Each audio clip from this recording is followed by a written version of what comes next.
주의 음성을 내가 들으니 사랑함이 넘치네. 믿는 마음으로 주께 가오니 받아주십니다.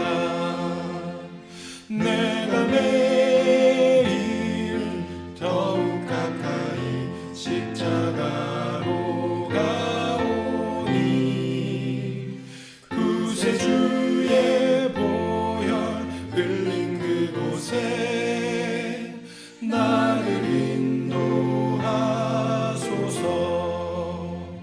주의 넓으신 은혜 힘입어 주를 섬겨 일하고 나의 품은 뜻 주의 뜻같이 되게 하여 주소서. 내가 매일 더욱 가까이 십자가로 가오니 구세주의 보혈 흘린 그곳에 나를 인도하소서.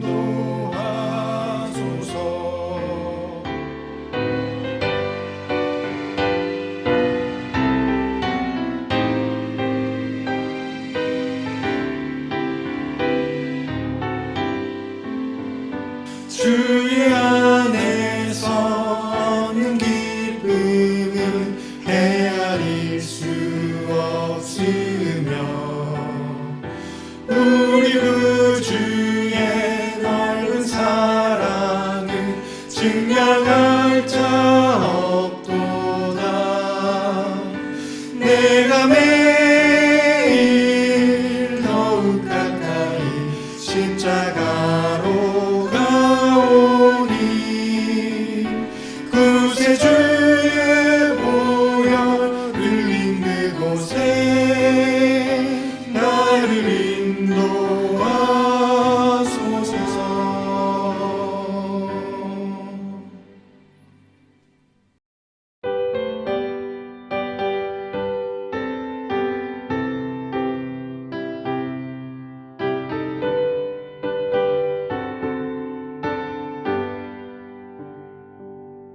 내 영혼이 그리 깊은 데서 맑은 바람이 울려나네.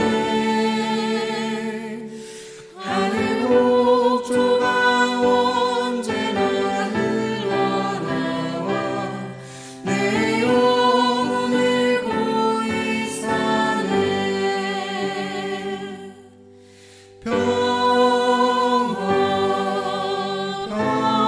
평화로다 하늘 위에서 내려오네.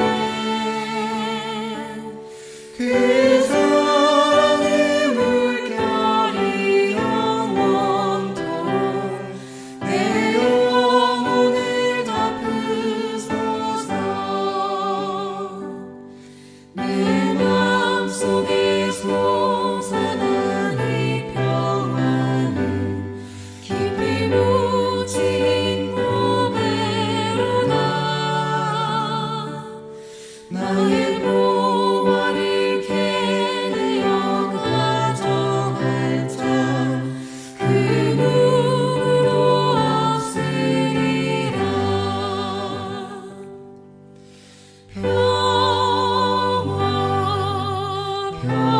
평화로다 하늘 위에서 내려오네. 그 사랑의 물결이 영원토록 내 영혼을 덮으소서.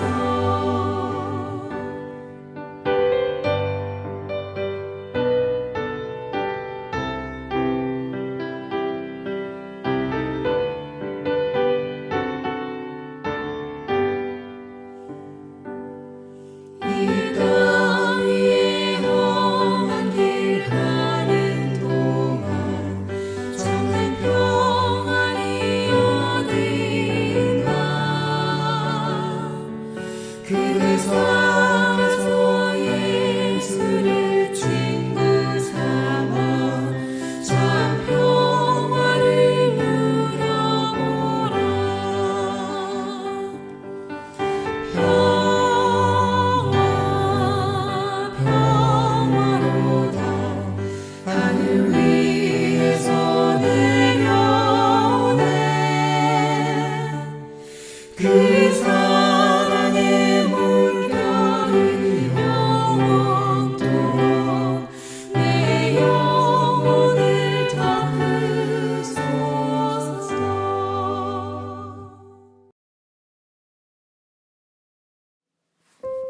하늘에 계신 우리 하나님 아버지께서 2020년 연속된 재난과 곤고함 가운데서도 저희를 지켜주시고 새로운 한 해를 은혜로 주셨습니다. 새해 연초에 우리로 예수 그리스도의 마음을 갖게 하셔서 이웃들을 살피게 하시고 뭇 영혼들에게 복음을 전할 수 있는 기회를 주심을 감사드립니다. 전 세계가 코로나 바이러스의 두려움으로 위축된 가운데서도 우리의 소망이신 예수 그리스도를 증거하게 하시고 영원한 생명의 약속을 나누게 하신 하나님께 기도합니다. 때가 가까운 시대에 전파하는 증거의 말씀에 성령께서 함께 하셔서 듣는 이로 하여금 말씀을 깨닫게 하시고 또 그들로 이 예언의 말씀을 읽게 하시고 이 예언의 말씀을 지키게 하여 주셔서 복받는 자가 되게 하여 주시옵소서. 오늘부터 다음 주 안식일 30일까지 사탄이 말씀을 듣는 영혼들 속에 틈타지 않게 하시고 그리스도 안에 있으므로 새로운 피조물이 되는 믿는 영혼들이 우리 가운데 많이 생기게 하여 주시옵소서. 내가 세상 끝날까지 너희와 항상 함께 있으라고 약속하신 예수님의 이름으로 기도합니다. 아멘.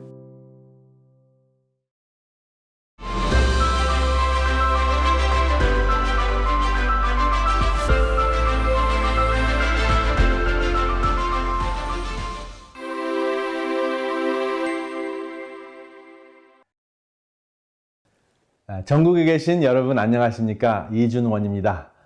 건강기별을 통한 복음이라는 것이 이번 기회의 총주제인데요. 건강기별만을 여러분들에게 전해드리는 것이 아니라 건강기별을 통해서 말씀의 이치를 또 말씀의 핵심을 함께 나누는 시간을 갖기를 원합니다. 이것을 이루기 위해서 여러분들과 제가 다음 세 가지를 염두에 두셨으면 합니다. 첫 번째, 새로 배운 것. 두 번째, 내가 실천할 것. 그리고 세 번째, 이웃에게 나눌 것입니다. 이 세 가지를 적용하시면 우리가 같이 보내는 이 시간들이 매우 값질 것이라고 확신합니다. 비전 스테이트먼트를 한번 정해 보았는데요. 성경 말씀 히브리서 5장 12절에서부터 14절에 있는 말씀입니다. 요약해서 핵심 구절을 제가 읽겠습니다. 젖을 먹는 자마다 어린아이니 의의 말씀을 경험하지 못한 자요. 단단한 식물은 장성한 자의 것이니 저희는 지각을 사용함으로 연단을 받아 선악을 분별하는 자들이니라. 여러분, 건강 강의를 듣는 젖먹이 신앙인은 무엇을 먹으면 병이 나을까? 어떻게 건강기별을 통해 교인을 만들까? 라고 생각하지만 단단한 식물을 먹는 신앙인은 어떻게 건강을 지켜 아버지의 일을 더 열심히 할 수 있을까 생각합니다. 여러분들과 저는 잘 먹고 잘 살기 위해 건강기별을 실천하는 것이 아니고 우리의 삶을 통해 아버지의 나라를 이웃과 함께 하려는 것입니다. 그렇다면 건강기별도 복음적으로 이해됐으면 좋겠습니다. 제 첫 주제는 자녀와 가족 3, 4대를 위한 후성유전학입니다. 후성유전학 하면 좀 거창한데요. 이 거창한 주제이기는 하지만 이것을 잘 이해하면 다음과 같은 매우 중요한 질문들에 대한 답변을 하는데 큰 도움이 됩니다. 나는 누구인가? 어떻게 살아야 하는가? 내 삶의 의미는 무엇인가? 자녀가 클 때까지만이라도 건강해야 하는데 어떻게 해야 하지? 어떻게 건강을 유지하며 자녀들에게 민폐가 되지 않을까? 우리 모두가 고민하는 주제들입니다. 그리고 큰 과제입니다. 그런데 이런 생각조차 할 겨를이 없이 하루하루가 힘든 분들도 힘겨운 분들도 있을 것이라고 생각을 합니다. 그럼에도 불구하고 힘들지만 힘든지 모르게 살 수 있는 길이 있는 것 같아요. 바로 있는 곳에서 필요한 존재가 되는 것입니다. 필요한 존재가 되는 것은 삶의 의미를 체험하는 가장 좋은 길입니다. 살만 나는 것이죠. 나를 필요하는 사람이 있는지 살펴보면 되는 거거든요. 거창한 일이 아니라도 가능합니다. 항상 100%가 아니라고 하더라도 그때그때 서로 옆에 있는 사람보다 조금 더 힘을 낼 수 있으면 됩니다. 그런데 조금 더 힘을 낼 수 있는 필요한 존재가 되려면 나라는 영혼이 건강해야 합니다. 나라는 영혼은 몸과 분리되어 있는 것이 아니라 몸과 마음으로 이루어졌다는 것이 과학적으로 밝혀졌습니다. 몸과 마음이 어떻게 상호작용을 하여 영혼을 이루는지, 어떻게 내 영혼이 건강하게 될 수 있는지를 알게 해주는 것이 바로 후성 유전학입니다. 여기 두뇌의 그림이 있는데 마음에 해당되는 사파입니다. 그리고 변연계라는 마음의 기능을 하는 뇌 영역이 있고, 이 그림에서 몸에 해당되는 면역체가 있습니다. 마음과 몸이 밀접한 교통을 한다는 것입니다. 마음이 기쁘거나 몰입을 하면 면역체가 강해지고, 마음이 울적하거나 해이해져 있으면 면역체가 약해집니다. 그리고 이 두뇌의 영역은 예수의 음성에 반응하거나 사단의 속삭임에 넘어갈 수도 있습니다. 영적인 매개체이기 때문입니다. 그래서 영혼은 영적인 존재와 교통할 수 있는 생명체라고 과학은 이야기합니다. 사실 마음의 기능을 하는 두뇌도 몸입니다. 따라서 영혼은 몸과 분리된 정체가 아니고 두뇌를 통해 영적인 교통을 하는 생명체입니다. 유전인자는 몸과 마음의 설계가 있습니다. 그런데 마음의 선택과 환경에 따라 설계가 개정될 수 있습니다. 헌법이 개정될 수 있듯이 우리의 유전인자도 상황과 필요에 따라서, 우리의 환경에 따라서, 선택에 따라서 개정이 될 수 있다는 것이죠. 어떻게 개정이 되는지 한번 살펴보겠습니다. 유전자는 실패에 묶여있는 실과 같아요. 실패에 실이 풀려나와야 그 유전인자가 기능을 할 수 있습니다. 실을 풀려나오게 하는 것이 바로 우리의 환경이 될 수도 있고, 우리의 생활 습관이 될 수도 있습니다.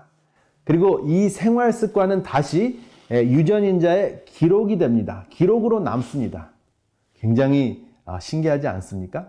이 유전인자의 기록이 정자나 난자에 남으면 다음 세대로 유전이 되는 것입니다.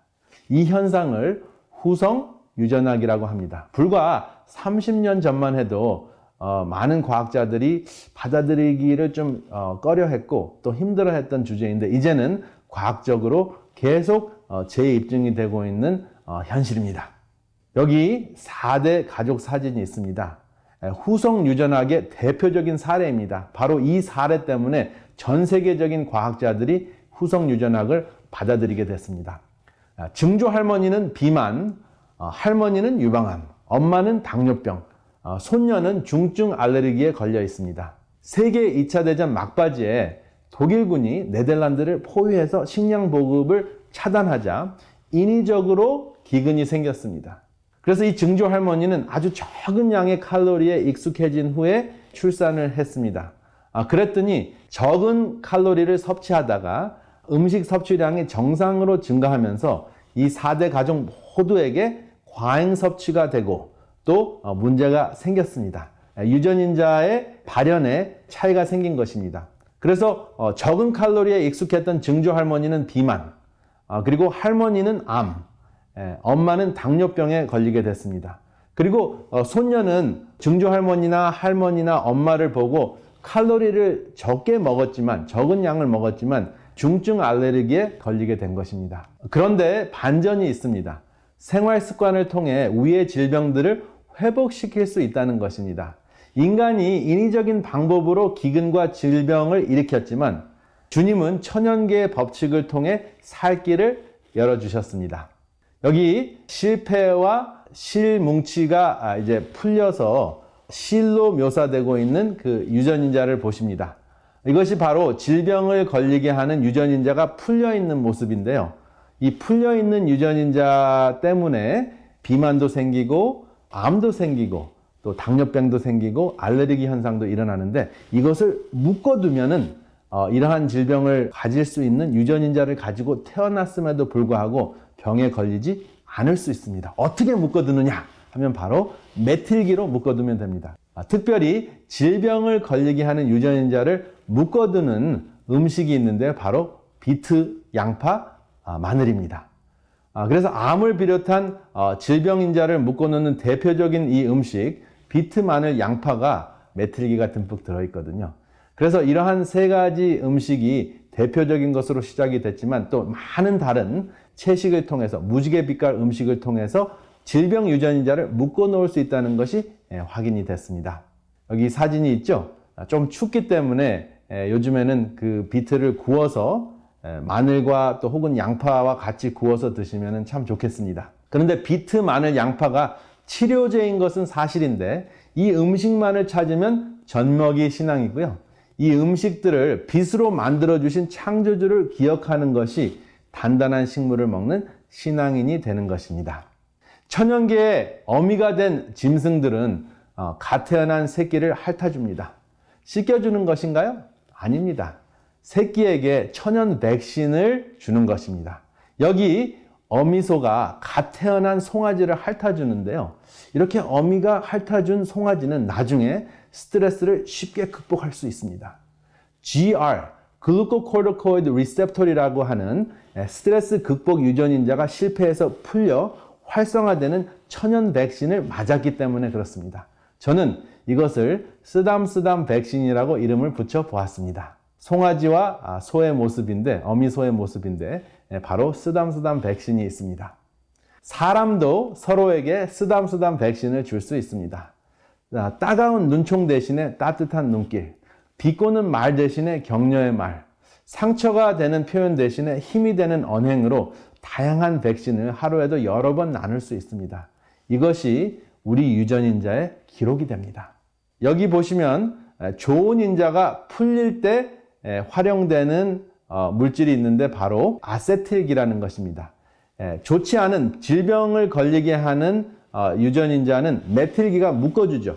그래서 메틸기는 나쁜 유전인자를 묶어주는 역할을 하고 아세틸기는 좋은 유전인자를 풀어주는 역할을 합니다. 굉장히 놀랍지 않습니까? 그래서 예를 들어서 음식을 섭취하지 않아도 쓰담쓰담 해주는 삶을 살면은 아세틸기가 분비가 되어서 좋은 유전인자를 그 실뭉치에서 이렇게 풀어주는 그러한 역할을 한다 하는 것입니다. 그래서 먹는 것, 굶는 것, 운동과 스트레스, 우리의 언행, 그리고 교육, 함께하는 사람, 이런 모든 것들이 우리의 유전인자 발현에 큰 영향을 미친다는 것입니다. 그리고 유전인자의 기록이 됩니다. 그리고 특히 우리의 품성은, 우리의 생각하는 또 마음가짐의 습관은 두뇌 유전인자에 새겨진다는 것입니다. 여러분들과 저는 스마트폰이 있죠? 스마트폰의 정체는 클라우드에 저장이 됩니다. 그래서 만약에 우리가 스마트폰을 망가뜨리거나 또 잃어버려도 클라우드에 저장되어 있는 정보가 있기 때문에 그것을 복구를 시키면은 완전히 새로운 스마트폰을 사서 옛날과 같이 스마트폰을 쓸 수가 있습니다. 우리의 정체와 삶도 저장이 됩니다. 클라우드에 저장이 되는데 H클라우드에 저장이 됩니다. 이것은 제가 붙인 이름인데요. Heavenly Cloud. 성경에는 이 Heavenly Cloud를 주의 책이라고 표현을 합니다. 또 기념책이나 생명책이라고도 기록을 했습니다. 그래서 우리의 정체와 삶이 기록이 됐기 때문에 우리가 혹시 죽는다고 해도 그 모든 것이 복구가 가능합니다. 그래서 그렇게 복원이 되는 것을 부활이라고 합니다. 그래서 혹시 우리가 건강을 열심히 지키다가 생명을 다한다고 할지라도 또 불의의 사고로 우리의 생명을 잃는다고 할지라도 우리는 복원이 될 수 있는 것입니다. 왜냐하면 주의 책에 우리가 기록되기 때문입니다. 우리가 후성 유전학을 배우다 보니까 성경에 있는 말씀을 깨우치게 되는데요. 성경에 있는 말씀은 생명의 법칙을 선택할 때 운명적인 죄의 영향을 억제할 수 있다 하는 개념과 이치가 나옵니다. 그것을 바로 성화라고 합니다. 우리가 태어날 때 타고난 그 유전인자의 그 영향력을 우리의 선택으로, 우리의 생활 습관으로 묶어놓을 수 있다 하는 것입니다. 부정적인 것은 묶어놓고 또 우리에게 생명적인 것은 풀어놓을 수 있다는 것이 바로 이 후성 유전학의 복음입니다. 그래서 이것을 여러분들과 말씀을 드리다 보니까 다음과 같은 건강의 핵심 사상이 생각이 납니다. 몸의 저자와 성경의 저자가 같은 분위기에 신체의 회복의 법칙과 구속의 경륜은 일치한다는 것입니다. 진정한 힐링과 치유는 죽더라도 부활의 소망 가운데에서 평안을 누릴 수 있는 것입니다. 복원이 될 수 있으니까.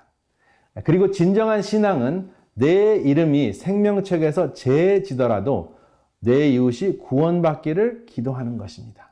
나만 구원받겠다고 안간힘을 다하고 다른 사람이 안 보이는 것이 아니라 한 발짝 이렇게 떨어져서 내 이웃이 구원받기를 기도하면서 하나님과 교통하는 것, 그것이 건강복음의 진정한 정신이라고 할 수 있겠습니다. 이러한 내용들을 나누시면서 또 삶에 적용하시면서 우리가 나만 건강한 것이 아니라 내 이웃과 함께 건강해져서 아버지를 함께 하시는 공동체가 되기를 이 시간에 간절히 바랍니다. 감사합니다.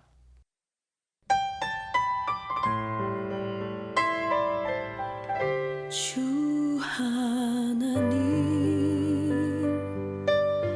독생자 예수 이 세상에 보내셨네. 죄인 위해 돌아가신 주 무덤을 깨뜨리고 살아나셨네.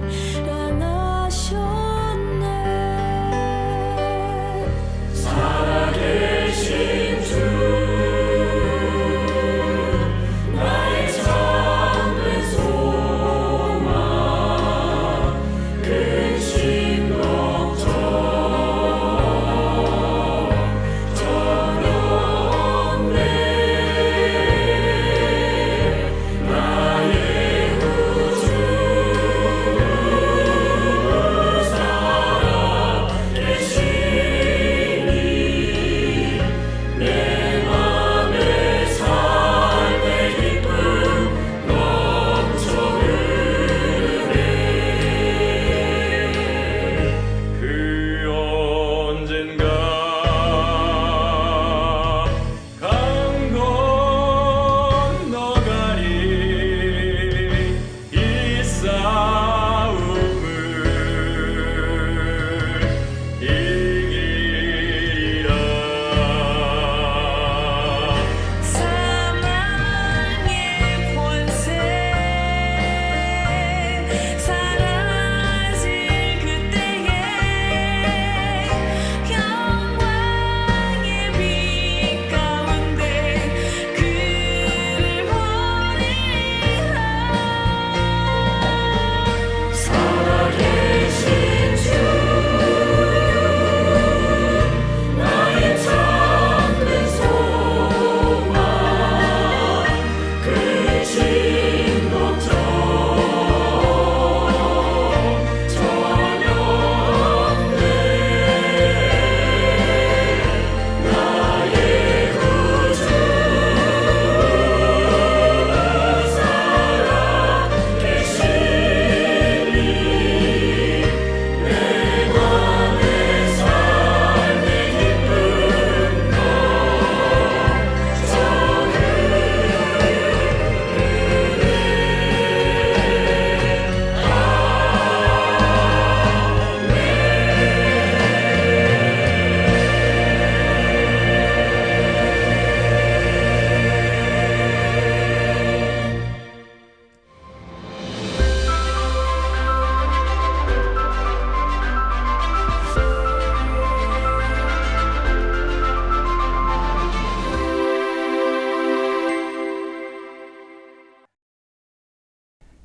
여러분 안녕하세요. 반갑습니다.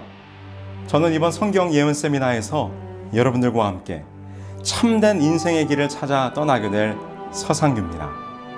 여러분과 함께하는 이번 세미나가 우리의 신앙과 삶의 바른 길을 찾는 시간들이 되기를 간절히 소망합니다. 사람은 누구나 성공하는 길을 가고 싶어 합니다. 내가 살아가고 있는 길의 끝에 행복과 성공이 있기를 바라면서 사람들은 길을 찾느라 일생을 보냅니다. 여러분들은 어떤 인생의 꿈을 꾸며 지금의 길을 달려가고 계신가요? 여기 한 젊은이가 있었습니다. 그는 어린 시절 부모님을 따라 미국으로 건너온 이민 1.5세대 청년이었습니다. 당시 대부분의 이민 세대들이 그러했듯이 힘들고 어려웠던 어린 시절을 보내던 이 젊은이는 오직 한 가지의 꿈을 꾸게 됩니다. 그것은 바로 돈이었습니다. 차별과 가난의 삶을 극복하는 길은 오로지 돈을 많이 버는 것밖에는 없다고 그는 생각했습니다. 그는 이 꿈을 위하여 열심히 공부했고 성공의 발판이 될 아주 좋은 명문 대학을 졸업하게 됩니다. 그리고 그는 로스쿨을 가기 위해 준비했는데 그 이유는 그가 보았던 변호사들의 삶이 성공하는 사람들로 보였기 때문이었습니다. 그가 로스쿨을 준비하면서 LA에 있는 가장 큰 로펌 회사에서 파트타임으로 일을 하고 있었는데 그곳에 있는 변호사들의 삶이 얼마나 멋지던지 30대 중반의 성공한 변호사들이 캘리포니아 해변에 있는 멋진 집을 사고 뚜껑이 열리는 스포츠카에 멋진 여성들을 태우고 다니더랍니다. 그래서 그는 생각했습니다. 그래, 이거다. 이 세 가지가 내가 이루어야 될 꿈이다. 그 세 가지가 뭐였습니까? 멋진 집, 멋진 차, 그리고 멋진 여성.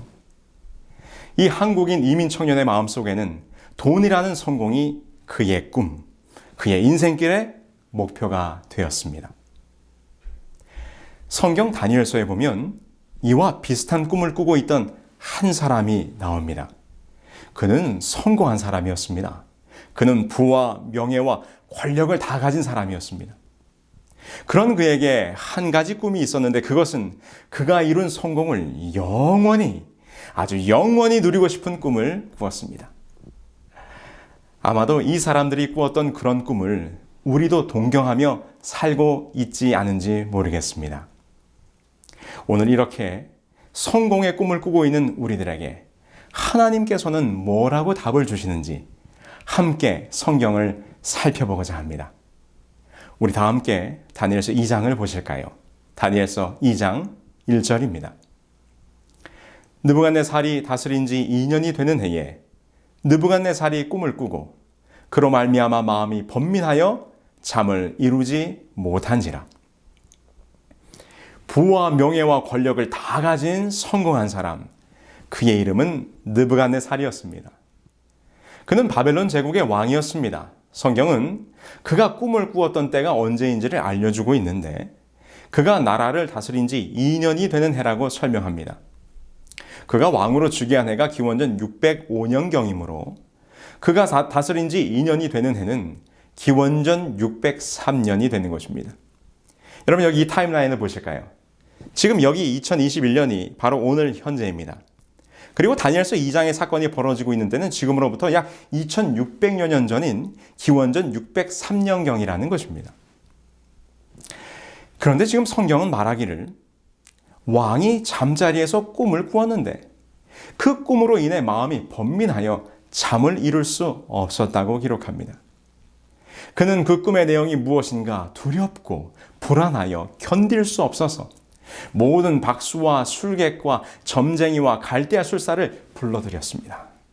그리고는 꿈을 알려달라 말했지만 그들은 왕의 꿈을 알 수 없었습니다. 그렇지요. 당시 바벨론의 박수와 술객과 점쟁이들이 아무리 용하다 할지라도 어찌 잊어버린 꿈을 말하지 않은 꿈이 무엇인지를 알 수 있겠습니까? 참으로 무리한 요구가 아닐 수 없었습니다.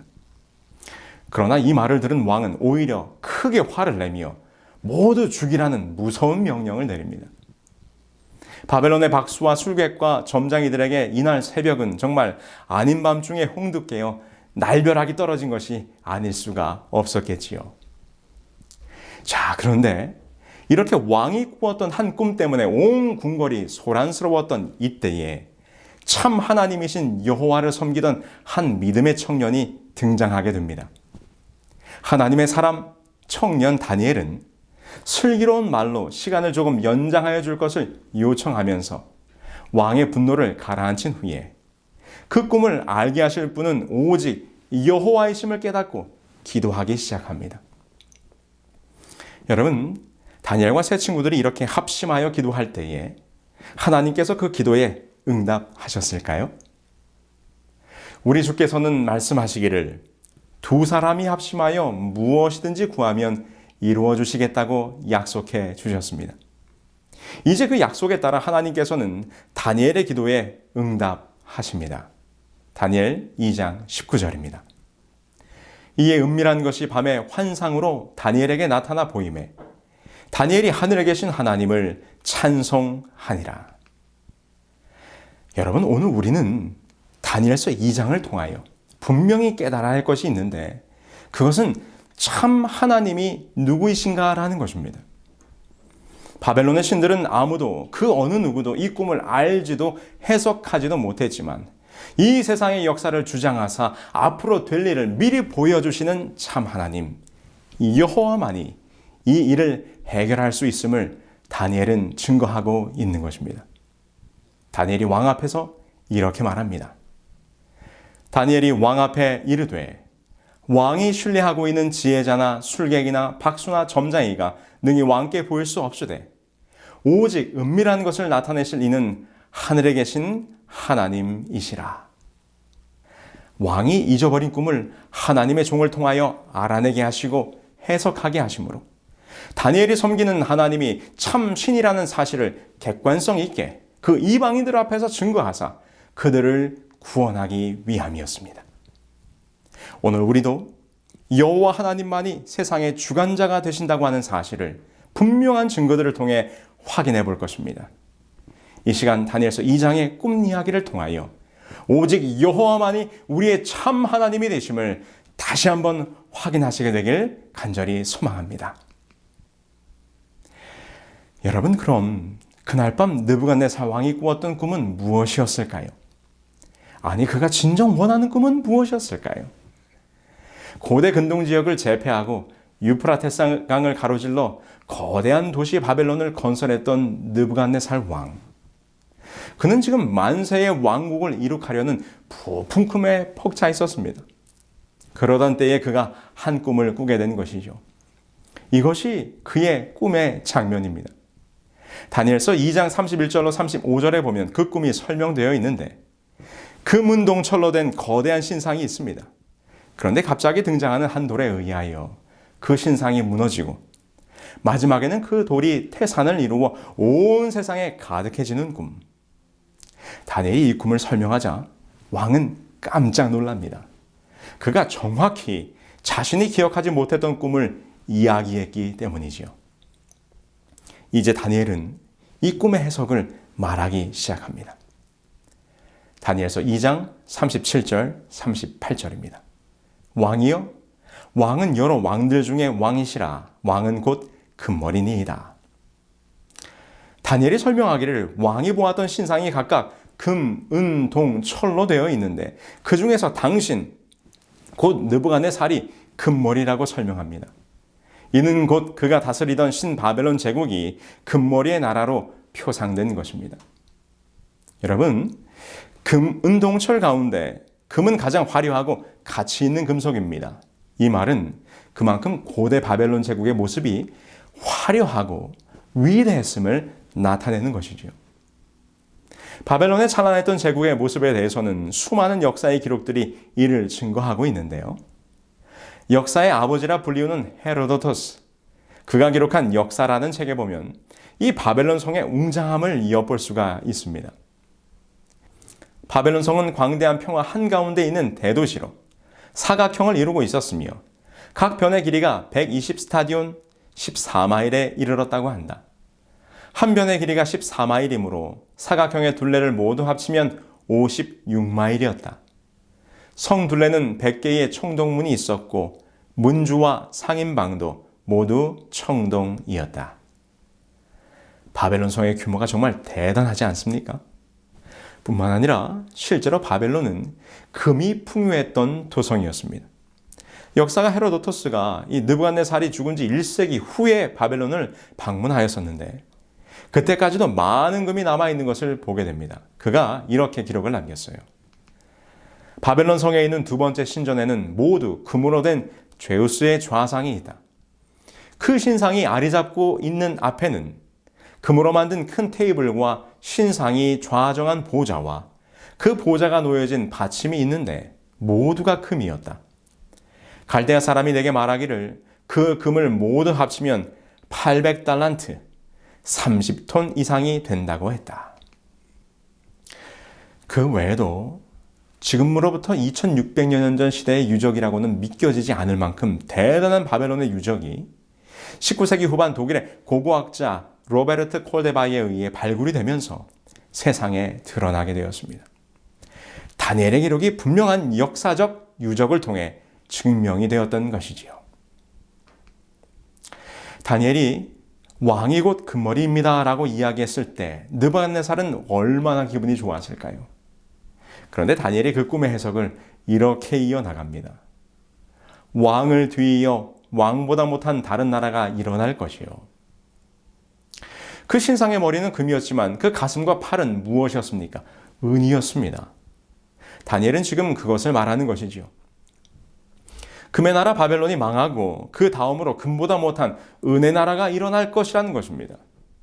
지금 다니엘 2장은 바벨론 제국이 가장 강성하고 전성기였을 때의 사건입니다. 바벨론의 멸망을 생각할 수도 없었던 이때에 바벨론이 망하게 될 것을 예언하고 있는 것입니다. 그렇다면 바벨론의 멸망을 예언했던 다니엘의 예언 해석이 역사 속에서 이루어졌을까요? 우리는 이미 다니엘서 2장 이후에 2600년의 역사를 살아왔기 때문에 성경의 예언들이 이루어졌는지 아니면 허튼 이야기였는지를 성경과 역사를 비교하여 연구해 보면 분명히 확인해 볼 수 있습니다. 그렇죠? 그렇다면 바벨론은 멸망했습니까? 아니면 지금도 건재하고 있습니까?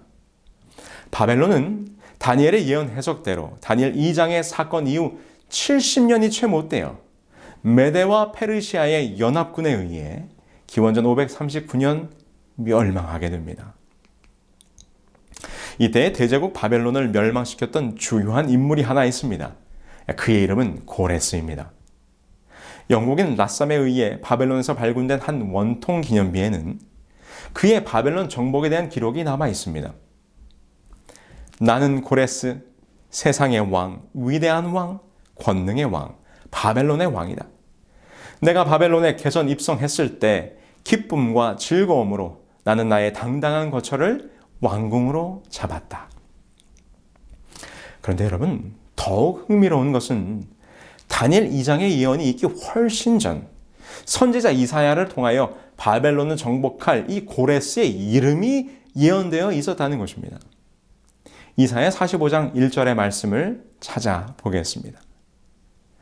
여호와께서 그의 기름 부음을 받은 고레스에게 이같이 말씀하시되 내가 그의 오른손을 붙들고 그 앞에 열국을 항복하게 하며 내가 왕들의 허리를 풀어 그 앞에 문들을 열고 성문들이 닫히지 못하게 하리라. 이 말씀 속에서 이사야는 고레스라는 이름까지 정확하게 언급하고 있으며 그가 모든 왕들을 정복하고 청동문을 부수어 나라를 정복할 사람이라고 예언하고 있습니다. 이사야가 고레스에 대하여 예언한 것은 기원전 700년대 일입니다. 이는 고레스가 바벨론을 정복하기 무려 160여 년 전인 것이죠. 이사야의 예언대로 고레스가 등장하여 바벨론을 무너뜨린 것입니다. 그런데 여러분, 하마터면 이사야의 예언과 다니엘의 예언이 거짓이 될 뻔했었다는 사실을 알고 계십니까?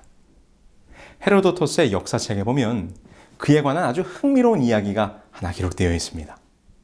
메디아의 왕인 아스테아게스가 어느 날 꿈을 꾸었습니다. 그런데 그 꿈의 내용이 아주 오묘했는데 그가 꿈에 보니 그의 딸 만다네에게서 한 물줄기가 솟아오르더니 온 세상을 뒤덮는 것이었습니다.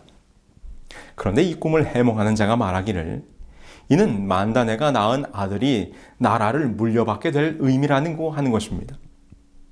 이 아스테아게스는 자신의 족통이 아닌 외손이 왕위를 물려받게 될 것이 두려워 그의 딸 만다네를 페르시아의 아주 미천한 신분의 남자에게 강제로 시집을 보내게 됩니다. 그런데 만다네가 결혼을 한 이후에 왕은 또 꿈을 꾸게 됩니다.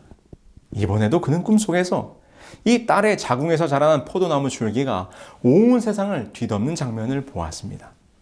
그러자 그는 외손주가 태어나자마자 죽여버리기로 결심하고는 그의 가장 신뢰하는 신하인 하르파고스에게 그 아이를 찾아 죽이라는 명령을 내리게 됩니다. 그런데 하르파고스는 그 아이가 너무나 가엾기도 하고 또 공주의 아들을 죽였다는 후환이 두렵기도 하여 왕의 명령을 어기고 아이를 살려주게 되는데, 마침 산속 오두막에 사는 목동의 아내가 만삭이 되어 아이를 낳았는데 사산이라 그 목동에게 만다네의 아들을 맡겨 키우게 하였습니다. 그렇게 자라난 아이가 고레스였습니다. 비록 목동의 자식으로 자랐지만 그의 왕의 혈통을 속일 수는 없었습니다. 그는 어릴 적부터 지혜가 뛰어나고 용맹하여 그 동네에서 소문이 나기 시작했으며 동네의 모든 시시비비를 가리는 재판을 도맡아 하게 될 만큼 지혜로워 그의 명성이 왕궁에까지 미치게 됩니다. 고레스라는 청년이 궁금했던 왕 아스티아게스가 그를 왕궁으로 불러들였는데 그는 그를 보자마자 자신이 죽이려고 했던 외손자인 것을 알아보게 됩니다. 결국 역사는 기록하기를 기원전 554년 고레스는 자신의 외할아버지인 아스티아게스에 대항해 반란을 일으켰고 마침내 페르시아의 군주가 되었다고 합니다. 여러분, 고레스는 어릴 적에 죽을 뻔하였습니다. 그는 죽을 운명이었습니다. 그런데 누가 그를 보호하셨을까요? 네, 그렇습니다. 하나님께서 그의 생명을 지키셨습니다. 왜냐하면 그는 기름 부음을 받은 자, 하나님의 예언을 성취시킬 인물이었기 때문이었습니다. 이렇듯 하나님께서는 당신의 역사를 이루십니다. 때로는 한 사람을 택하사 역사를 바꾸기도 하십니다. 그 하나님의 섭리가 놀랍지 않습니까? 하나님은 이렇듯 온 우주를 움직이시고 온 세상을 살피면서도 한 개인의 삶도 보살피시는 분이십니다. 그런 하나님의 돌보심이 오늘 우리 각자의 삶도 살피시고 인도하고 계신다는 사실을 여러분 기억하시고, 여러분들의 인생길에 갈 길을 몰라 답답하고 힘이 들 때 하나님께 여러분의 인생길을 맡기시게 되기를 소망합니다. 이렇게 고레스에 의해 멸망한 바벨론, 다음으로 두 번째 예언된 나라는 은혜 나라였습니다. 방금 전에 언급한 것처럼 바벨론을 무너뜨린 세력은 메데와 페르시아 연합국이었는데요. 그런데 참으로 흥미롭게도 이 페르시아 제국은 은으로 부유하게 된 나라였습니다. 셈적으로 돈을 의미하는 말 케세프는 은을 의미하는데, 이는 페르시아가 역사상 최초로 은화폐를 통한 조세 제도를 만들어 사용했다는 것입니다. 이것에 대하여 돈의 흐름으로 보는 세계사라는 책에서 이렇게 설명합니다. 페르시아 제국은 왕이 지닌 권위의 상징으로서 품질이 뛰어난 주화를 만들었다. 헤로도토스의 기록에 따르면 페르시아 왕이 나일강 유역에서 인더스강 유역에 이르는 지배 영역으로부터 조세로 징수한 은은 무려 36만 7천 킬로그램에 달했다고 한다. 물건의 교환증이었던 주화는 제국을 통합하는 효과적인 도구로 힘을 발휘한 셈이다. 이처럼 페르시아는 다니엘서 2장의 예언대로 은으로 표상될 만한 제국으로 이 땅에 등장합니다. 그러나 다니엘서 2장의 예언은 계속 그 다음으로 이어집니다. 다니엘은 계속해서 그의 꿈을 설명하는데요. 셋째로 녹 같은 나라가 일어나서 온 세계를 다스릴 것이며, 은혜 나라 페르시아도 멸망하고 그 뒤에 신상의 세 번째 금속인 놋, 곧 구리의 나라가 등장할 것이라는 것입니다. 성경 다니엘서 2장의 예언대로 페르시아도 그리스에게 멸망을 당하게 됩니다. 기원전 331년 10월 1일 이 그리스와 페르시아가 가우가멜라란 지역에서 격돌하게 되었는데, 수적인 열세에도 불구하고 알렉산더가 이끄는 4만 7천의 군대가 다리우스의 25만 군대를 격파하게 됩니다. 이 전쟁을 기점으로 은혜나라 대제국 페르시아도 멸망의 길로 들어가게 되는 것이죠. 그래서 세 번째 나라는 다니엘의 예언대로 배와 넓적다리 부분으로 구리로 상징된 나라 그리스였습니다. 그리스의 중심에는 알렉산더라는 인물이 있었습니다. 그는 20대의 젊은 나이에 세계를 정복하여 10여 년 만에 페르시아를 정복하게 됩니다. 그의 등장과 헬라 제국의 급격한 출현에 대하여 역사는 이렇게 기록합니다. 그의 이름이 알려지지 않은 나라, 도시, 백성은 전혀 없었다고 나는 확신한다. 나에게는 그의 출생 및 활동을 주관하고 있는 어떤 거룩한 손길이 있었던 것처럼 보인다. 어떤 거룩한 손길, 역사를 움직이고 운영하시는 그 거룩한 손길이 바로 여호와 하나님이란 사실을 우리는 지금 분명하게 살펴보고 있지 않습니까? 자, 그런데 다니엘 2장은 왜 그리스를 노스로 상징했을까요? 고대 그리스의 가장 오래된 서사시로 알려진 호메로스의 일리아스에 보면 그리스인들을 이렇게 표현합니다. 고대로부터 그리스인들은 구리자련에 타곤했고 그들의 군대는 놋투구와 놋방패, 놋갑옷 그리고 놋검으로 무장하여 놋으로 뒤집어 쓴 그리스인들이라고 불려졌다. 구리자련에 탁월했으며 온통 구리로 무장한 그리스인들이 온 세상을 호령하게 될 것을 다니엘은 이미 270여 년 전에 예언하고 있었던 것입니다. 여러분 어떠십니까? 성경 다니엘서의 예언과 이 세상의 역사가 하나 맞아떨어지면서 성경의 예언이 생지되고 있는 것들이 분명하지요?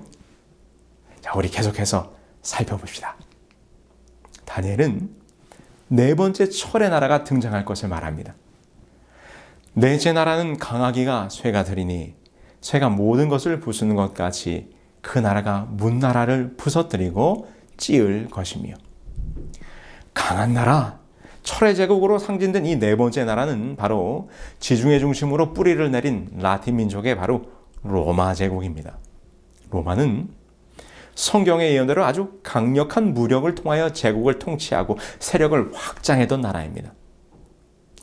중앙일보의 인간혁명이라는 코너를 통해서 정치, 사회, 역사 등 다양한 분야에 대하여 칼럼을 쓰고 있는 윤성만 기자는 진나라 대 로마 제국 누가 이겼을까라는 칼럼에서 이렇게 기록합니다. 로마가 이처럼 거대 제국으로 발전할 수 있었던 건 로마 군단이라고 불리는 무적의 군대가 있었기 때문입니다. 군단의 규모는 적게는 3,000에서 4,000명에서 많게는 6,000에서 7,000명까지 다양했습니다. 로마 제국 전성기에는 이런 군단이 수십 개가 존재했습니다. 이 같은 강력한 군대가 뒷받침이 됐기 때문에 로마는 거대한 제국으로 발돋움할 수 있었습니다. 제국 로마의 힘이 강력한 군사력에서 뒷받침되었다는 말입니다. 영국의 역사가였던 에드워드 기번도 그의 책에서 이렇게 말합니다. 공화국의 군대는 전투에서는 종종 진 적이 있었지만 전쟁에서는 언제나 승리하면서 유프라테스 강과 다뉴브 강과 라인 강과 대양을 향하여 빠르게 진군하여 그의 나라들과 왕들을 나타내는 금과 은과 노새 우상들은 철의 제국 로마에 의하여 연속적으로 깨어졌다. 여기 그의 기록이 매우 흥미롭지 않습니까? 다니엘서 2장의 예언처럼 금, 은, 동, 철의 나라들이 멸망하면서 마침내 철의 제국 로마가 등장했음을 역사가의 눈으로 기록하고 있는 것입니다. 성경의 예언이 정확하게 성취되고 있음을 다시 한번 확인할 수 있는 것이지요. 이제 다니엘서 2장의 예언은 신상의 마지막 부분으로 이어지게 됩니다. 그 발과 발가락이 그 나라가 나누일 것이며 나라가 얼마는 든든하고 얼마는 부서질 만한 것이며, 지금까지의 신상의 모습은 금, 은, 동, 철, 단일 금속재였습니다. 그런데 철의 제국 로마 이후에는 더 이상 하나의 금속 재질이 아니라 발과 발가락 부분은 철과 진흙으로 뒤섞여 있습니다. 그래서 다니엘의 예언을 살펴보면 발과 발가락 시대는 다음과 같은 특징을 보여주는데요.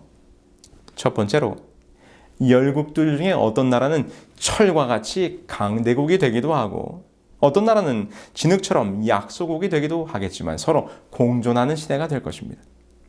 두 번째, 나라들 간의 잠정적이고 표면적인 동맹과 연합은 있을 수 있어도 결국 영구적이거나 본질적인 연합은 이루어지지 못할 것입니다. 세 번째, 다니엘서 2장의 예언상 예수 그리스도의 재림시까지 이어질 인간 역사의 마지막 시대가 될 것이라는 것입니다. 우리가 역사를 통해 알고 있듯이 게르만 민족의 대이동과 함께 로마의 국경이 허물어지면서 서기 476년 서로마 제국은 멸망하게 됩니다. 그 후에 유럽은 저마다 민족을 중심으로 하는 여러 나라로 나누게 되고 그것이 오늘날 현대 유럽의 근간을 놓게 됩니다. 재미있는 것은 이 분열된 유럽이 다니엘의 예언처럼 서로 인종을 섞으며 하나가 되기 위해 노력했다는 것입니다. 이는 다니엘서 2장의 예언의 성취죠. 새와 진흙이 섞인 것을 보셨은즉 그들이 다른 민족과 서로 섞일 것이나 그들이 피차에 합하지 아니함이 쇠와 진흙이 합하지 않음과 같으리이다. 이 민족이 서로 섞일 것이라는 예언은 이렇게 이루어졌습니다. 전쟁 중에는 유럽은 거의 큰 가족 싸움 같다고 할 수 있다. 유럽의 모든 왕위가 게르만의 혈통이 지배하는 왕실 사이의 상호 결혼으로 이루어져 왔다. 즉 영국과 러시아에 대해 전쟁을 일으킨 독일의 윌리엄 황제는 그의 사촌들과 싸우고 있는 셈이다. 영국의 조지 5세와 러시아의 황제 니콜라스 2세는 덴마크의 국왕 크리스천 9세의 딸들인 그들의 어머니들을 통하여 사촌간이다. 1914년 세계 1차 대전 발발 당시 유럽이 서로 싸우는 모습을 보면서 이 유럽의 나라들이 황실 간의 결혼을 통해 연합을 꾀하였지만 결국에는 가족들 간의 커다란 싸움이 되어버렸음을 지적하고 있는 그런 글입니다. 그들의 민족이 서로 섞일 것이지만 하나로 연합하지 못할 것이라는 다니엘의 예언의 정확한 성취입니다. 그래서 로마 제국 쇠락 이후에 세계 역사의 주무되었던 유럽은 다시 하나로 합하지 못하게 됩니다. 쇠와 진흙이 합하지 아니할 것이라는 예언대로 말이죠. 수많은 역사의 영웅들이 등장하여 통일된 유럽을 꿈꿨지만 실패했습니다. 5년 안에 나는 세계의 주인이 될 것이다 라고 말하며 하나된 유럽을 꿈꿨던 나폴레옹. 그의 야심도 1815년 워털루 전투에서 패배함으로 허지로 돌아가게 됩니다. 이를 본 영국의 역사가 토마스 아놀드는 이렇게 말했습니다. 이 엄청난 세력을 꺾은 주요 적대 세력은 누구였는가? 누가 그를 저지하고 저항하며 넘어뜨렸는가? 그 누구도 그 무엇도 아니다. 하나님이 분명히 직접 개입하셨다. 세상의 역사를 주관하시는 분이 하나님이심을 우리는 다시 한번 확인하게 됩니다. 아마도 느부갓네살 왕은 이런 꿈을 꾸고 싶지는 않았을 것입니다. 자신이 세운 대제국 바벨론이 영원한 제국이 되어 천년만년 세상을 통치하기를 그는 원했을 것입니다. 그러나 그의 꿈과는 달리 세상의 역사는 악몽이었습니다. 제국들의 흥망성쇠가 연속되었으며 마침내는 분열된 국가들이 복잡하게 얽히며 지금까지 이어져 온 것입니다. 이것이 지금까지의 인류의 역사입니다. 그리고 다니엘서 2장에 예언된 모든 세상의 역사는 그대로 성취되었습니다. 이제 오늘 우리는 느부갓네살이 꾸었던 꿈의 마지막 장면만을 남겨두고 있습니다. 그 장면은 이것입니다. 또 왕이 보신즉 손대지 아니한 돌이 나와서 신상의 철과 진흙의 발을 쳐서 부서뜨리매. 사람의 손대지 아니한 돌이 나와서 인간의 역사를 상징하는 그 신상을 부숴버리는 것입니다. 그런데 다니엘은 이 마지막 장면을 설명하면서 하나님께서 꿈을 보여주신 목적을 이렇게 설명합니다. 크신 하나님이 장래일을 왕께 알게 하신 것이라.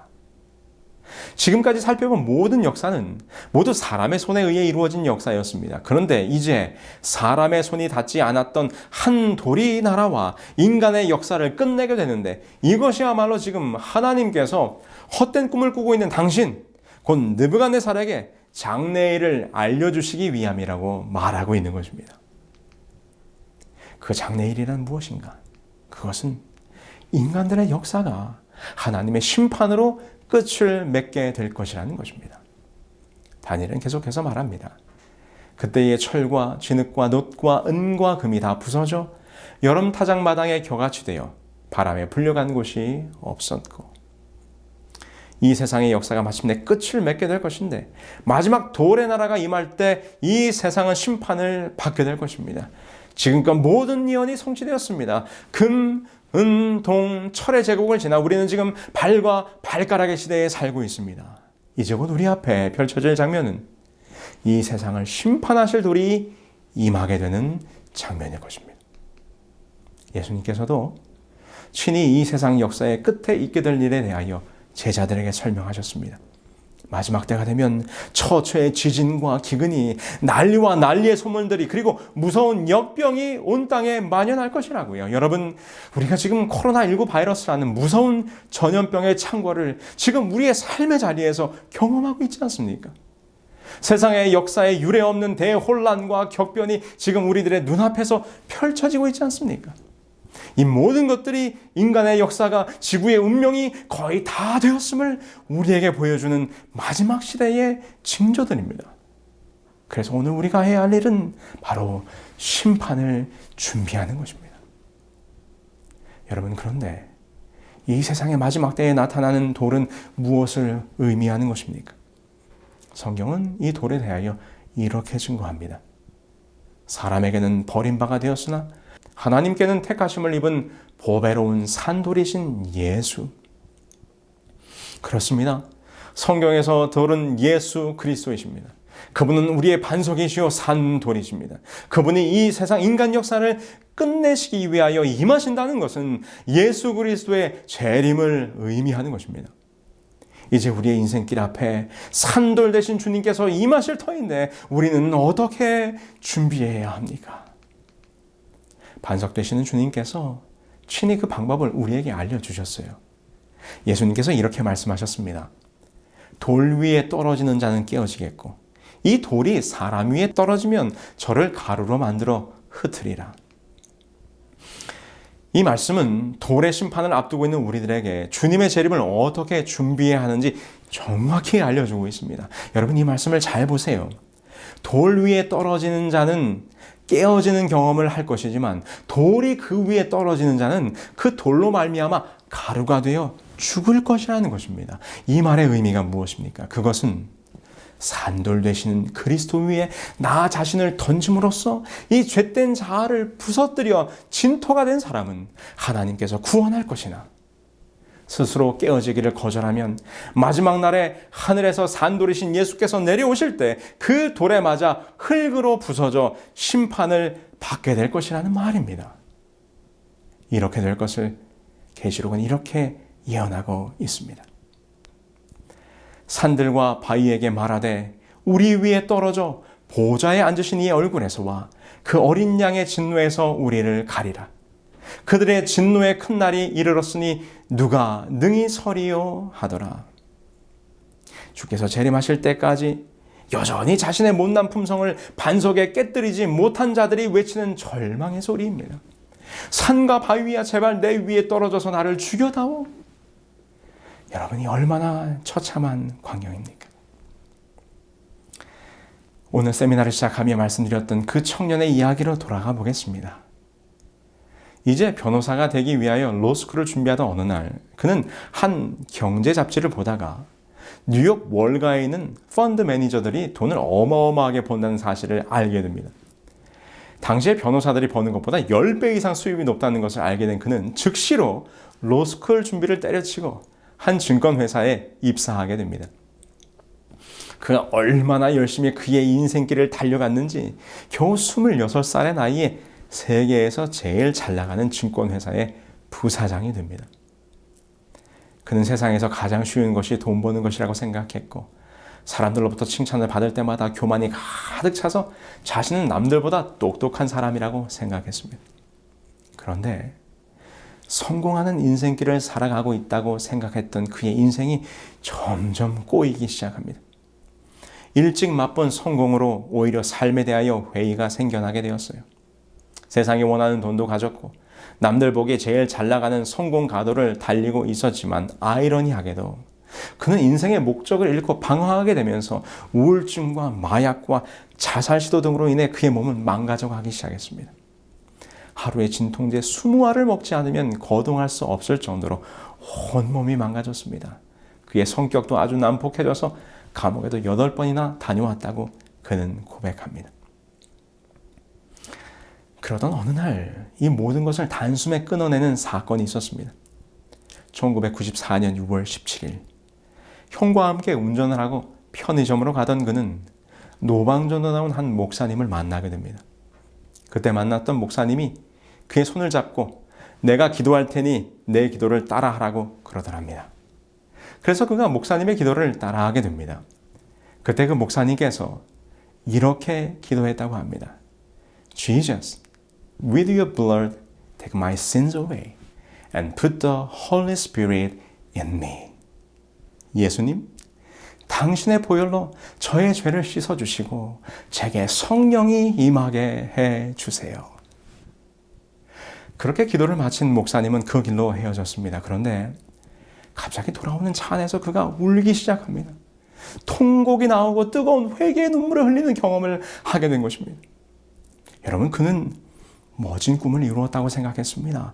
자신이 매우 성공적인 인생길을 가고 있다고 생각했습니다. 그러나 그때 주님께서 그의 꿈을 깨뜨리셨습니다. 그의 길이 잘못되었다고 깨우쳐 주셨습니다. 세상에서 성공하고 돈 잘 벌고 잘 먹고 잘 사는 그런 꿈이 아니라 그 이상의 꿈을 꾸라고 하신 것입니다. 이 사연의 주인공은 후에 목사가 되었습니다. 그의 이름은 브라이언 박.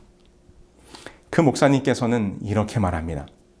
모든 부와 명예를 포기한 지금 제가 세상에서 가장 큰 부자예요 라고 고백할 수 있는 힘의 원동력은 어디에 있을까요? 그것은 오직 예수, 오직 예수, 오직 예수입니다. 그래서 선지자 이사야는 이렇게 우리에게 권면합니다. 내가 한 돌을 시온에 두어 기초를 삼았노니 곧 시험한 돌이요 귀하고 견고한 기초돌이라 그것을 믿는 자는 급절하게 되지 아니하리라. 시온에 있는 한 돌, 그 견고한 기초돌을 믿는 자는 어떻게 된다고요? 급절하게 되지 아니하리라. 죽지 않게 될 것이라는 말입니다. 심판에서 구원을 얻게 될 것입니다. 오직 예수, 산돌이신 당신을 믿는 믿음으로 이제 머지않아 돌의 나라가 임할 것입니다. 그 나라는 하나님이 세우시는 나라입니다. 이 나라는 영원히 망하지도 아니할 것이며 모든 나라를 멸망시키고 영원히 서게 될 나라 바로 하늘 왕국이 될 것입니다. 이 여러 왕들의 시대에 하늘의 하나님이 한 나라를 세우시리니 이것은 영원히 망하지도 아니할 것이요 그 국권이 다른 백성에게로 돌아가지도 아니할 것이요 도리어 이 모든 나라를 쳐서 멸망시키고 영원히 설 것이라. 오늘 여러분은 어떤 꿈을 꾸고 계십니까? 어떤 인생길을 달려가고 계십니까?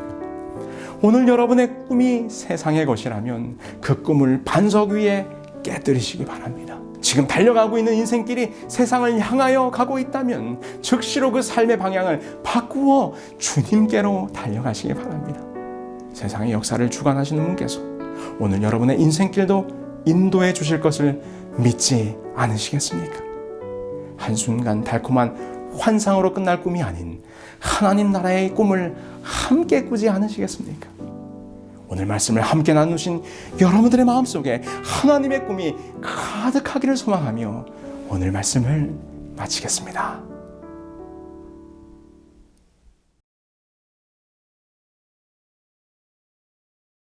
그들은 모두 주가 필요해 모두 알게 되리 사랑의 주님.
필요해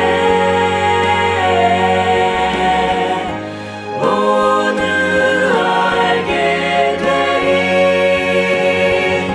사랑의 주님 우리는 모두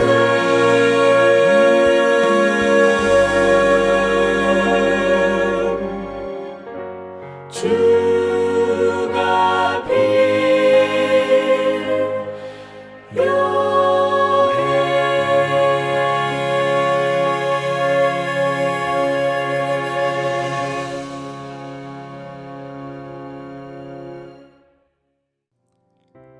하늘에 계신 저희들의 아버지 하나님, 세상을 향하여 달려가고 있던 저희들을 말씀으로 일깨워 주시고 세상의 역사를 주관하실 뿐만 아니라 우리들에게 저 하늘의 꿈을 꾸라고 말씀하시는 하나님의 음성을 듣게 하여 주셨으니 감사합니다. 오늘부터 우리들의 삶이 하나님이 주시는 꿈, 하나님이 세우실 나라, 저 천국을 소망하며 사는 우리 모두가 될 수 있도록 인도해 주시옵기를 우리 주 예수 그리스도의 이름으로 기도합니다. 아멘.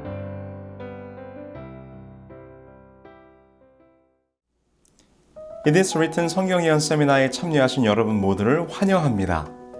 이번 세미나에 참여하시는 분들을 위해 성경 연구 기록되었을 때라는 성경 공부 교재를 무료로 드립니다.